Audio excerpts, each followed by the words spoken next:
Most people trying to source from China get tripped up, trying to choose between a factory, a trading company, or a sourcing agent. But that's where things start to go wrong, because they're asking the wrong question. And I've seen people lose thousands of dollars just trying to figure that out. After 13 years working with suppliers across China, I've seen the same patterns repeat over and over again. My name is Dwayne Scott, and I design supply chain systems that turn factories into operational assets for brands. And in this video, I'm going to walk you through my 3-step MAP framework to guide you with clarity in making the right decisions for your brand. And more importantly, understanding what actually matters if you want to build something that works for the long term. So stay with me, because once you see this, you'll stop guessing and start thinking like an architect, not just a buyer. Congratulations! You've reached a point where you found a product you genuinely believe in, something you feel can actually help people, and now you're ready to bring it to life. So your next question is, how do I actually get this made? And with today's AI, you open ChatGPT or Gemini, type in a simple prompt, and suddenly you're given a list of supplier names in China. Shuzhou, Dongguan, Yiwu, Shantou, huh? And at first glance, those names, they don't really mean anything. So now you're sitting there wondering, are these factories? Are they trading companies? Are they even real businesses? Or just listings on a platform? So naturally, you hit up YouTube. You start looking for more clarity. What pops up? Alibaba guides, trade assurance, supplier verification, gold badges, top 10 rules. Great, you just went down another rabbit hole. More information, different opinions. And your Instagram feed, well, now you're seeing sourcing agents from everywhere. Different names, different faces, all positioning themselves as the solution. I've got the best price, best quality, smooth process. And instead of things becoming clearer, you start to feel more uncertain, because every video gives you a new rule. Every person gives you a different opinion, and lots of those opinions contradict each other. Do this, don't do that, this is a scam, this is safe. And at some point, it stops being informational. It becomes emotional. Why? Because now you're not just trying to learn, you're trying to decide, who do I trust? What direction do I take? Who am I about to send my money to? And here's the part most people don't realize. The confusion you're feeling right now, yeah, it's actually part of the process.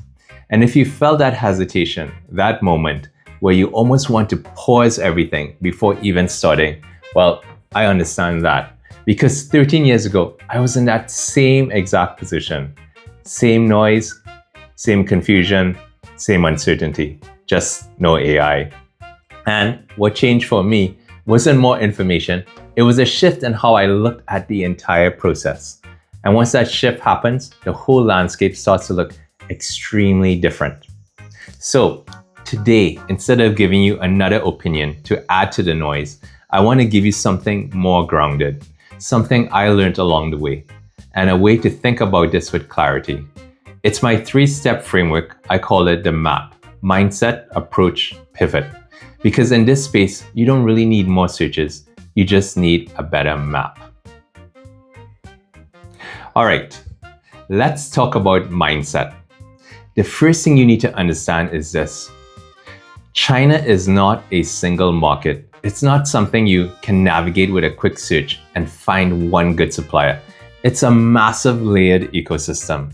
And for almost every product category, there are hundreds, sometimes thousands of suppliers. You've got factories, trading companies, sourcing agents, aunties, uncles, cousins, brothers, all operating at different levels. And when people first realize that, it tends to create overwhelm, because it just feels like the problem just got bigger and bigger instead of getting smaller. And now the question becomes, how do I even begin to choose? And the way you answer that question determines everything that comes next. So, the first shift is stop looking for the perfect supplier. Most people start by asking, who is the best supplier or factory to choose out of thousands of choices? But that question will slow you down. Why? It creates overwhelm. because it assumes there is one clear answer, and there isn't. A better question to ask is, what does the landscape look like, and where do I fit within it? At the beginning, your role is not to decide. It's to explore, to discover, to speak to suppliers, to ask questions, lots of questions, and to observe. And most importantly, to find alignment with the right people who match your energy. You want to hear how different suppliers communicate, how they price, how they explain their production, what systems they actually have. And as you go through these conversations, you'll start to notice something really important: patterns. Once you start seeing these patterns, everything becomes obvious. Certain behaviors repeat, certain gaps become noticeable, certain suppliers stand out, not because someone told you they were good, but because you can feel it through comparison. And that only happens when you give yourself enough exposure.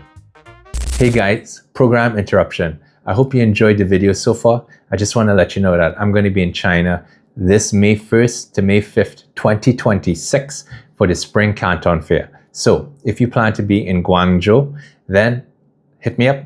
We can work together. It's free of charge. I just want to help a few folks, and maybe I can help you to answer some of your questions or funnel some of your factories to help you with your suppliers. All right? Hope you enjoy the rest of the video. The second shift, stop chasing the cheapest price. This is where I see a lot of people make their first major mistake. They are lured into sourcing with one objective: get the lowest price. And if you look at social media, a lot of people reinforce this. I know the market. I can get you the cheapest price. But in reality, there is always going to be someone cheaper in China. Always. Why? Because supply exceeds demand. There are thousands of factories, right? They come from different provinces, then there's different materials, different standards. Sometimes corners are going to be cut in ways that are not immediately visible. So the lowest price is often just marketing. Be careful of this emotional pull. It will drag you in. The real question is no longer, how do I get the cheapest price? But a better question is, what am I giving up to get this price? And this is where most people don't realize. They're not making a pricing mistake. They're making a systems mistake. Because you see, every price point comes with a trade-off. And those trade-offs show up in material quality, production consistency, quality control, delivery timelines, and communication. You see, the part that catches people off guard is this. Those issues don't show up at the beginning. They show up much later, after you've pressed the play button, during production, after you've committed to the deposit, when it becomes a major headache and much more expensive to fix. And by the time you see the problem, you're already inside the system. So instead of thinking cheapest, how about thinking, what is a fair price for a system that actually works? And this is where I want you to think about it differently. Just like you wouldn't blindly trust a financial planner without understanding how your money is actually being used, you shouldn't blindly trust a sourcing agent or a trading company or a factory without understanding how your product is being made, priced, and controlled. You see, at a minimum, you need visibility into the supply chain. Who is the real factory? Where are margins being added? And what systems are in place to ensure your product meets quality, cost, and timeline expectations? The third shift is, this is the question everyone asks. Should I work with a factory or a trading company? And most people, they are looking for a clean answer. But the reality is more nuanced. Factories produce the product. Sourcing agents find factories. Trading companies coordinate the processes. And yes, trading companies and sourcing agents will include a margin, which is why many people assume a factory is always better. But here's what experience teaches you. In practice, that's not always true. You see, I've been doing this since 2013, and I've worked with trading companies that gave me better pricing, better communication, better consistency than factories. And I've also worked with factories direct with strong and reliable systems, better than trading companies. And I've worked with trading companies that looked strong at the start, but struggled when it came to execution. So over time, your perspective shifts and you realize the real distinction is not agent versus factory versus trading company. It really is capability versus lack of capability. Let's talk about approach and strategy. Once your thinking is clear, the way you operate becomes much more structured. Clarity dominates the way forward. And this is where most people start to see real progress. Strategy number 1. Build a frame of reference, the 7-11 rule. When I approach sourcing, I don't rely on one conversation. I'll typically speak to 7 to 11 suppliers, factories, trading companies, sourcing agents, add them in the mix. Because I'm not trying to choose immediately. I'm just trying to understand the landscape. Because the goal isn't to find the best supplier or the cheapest price. The goal is to find alignment. So I ask the same core questions to all suppliers. What is your relationship with the factory? How many years have you worked together? How many orders do you place per year? Are you in the same city? Can we do a live video call of production? How do you manage quality control? How do you communicate problems and solutions? And I pay close attention to how detailed they are, how clearly they explain things, how consistent their answers are, what is their level of expertise, because that tells me their attitude and approach to problem solving, not just their ability to take my deposit. Strategy number 2, establish the fair price. Once I have a group of suppliers, I give them the same exact specifications, ideally through a tool called a bill of materials or BOM. So everything is clearly defined, materials, features, colors, quantities. And when the quotes come back, I'm not looking at isolated numbers. I'm looking at real data. And within that data, there's always a pattern. And this pattern will tell you more than any single quote ever could. Some quotes will be high, some will be low, and there will be a cluster in the middle. That cluster, that's your fair market price. That's the signal. From there, I'll bring it into the business. What's the landed cost, including VAT, duties, shipping and fees, platform fees, marketing fees? I look at the margins and profit multiples. Is it 2x, 3x, 5x? Because this is where the truth shows up. And this is where a lot of businesses quietly break. You see, if your business works at the fair price, you could build margin on a solid foundation.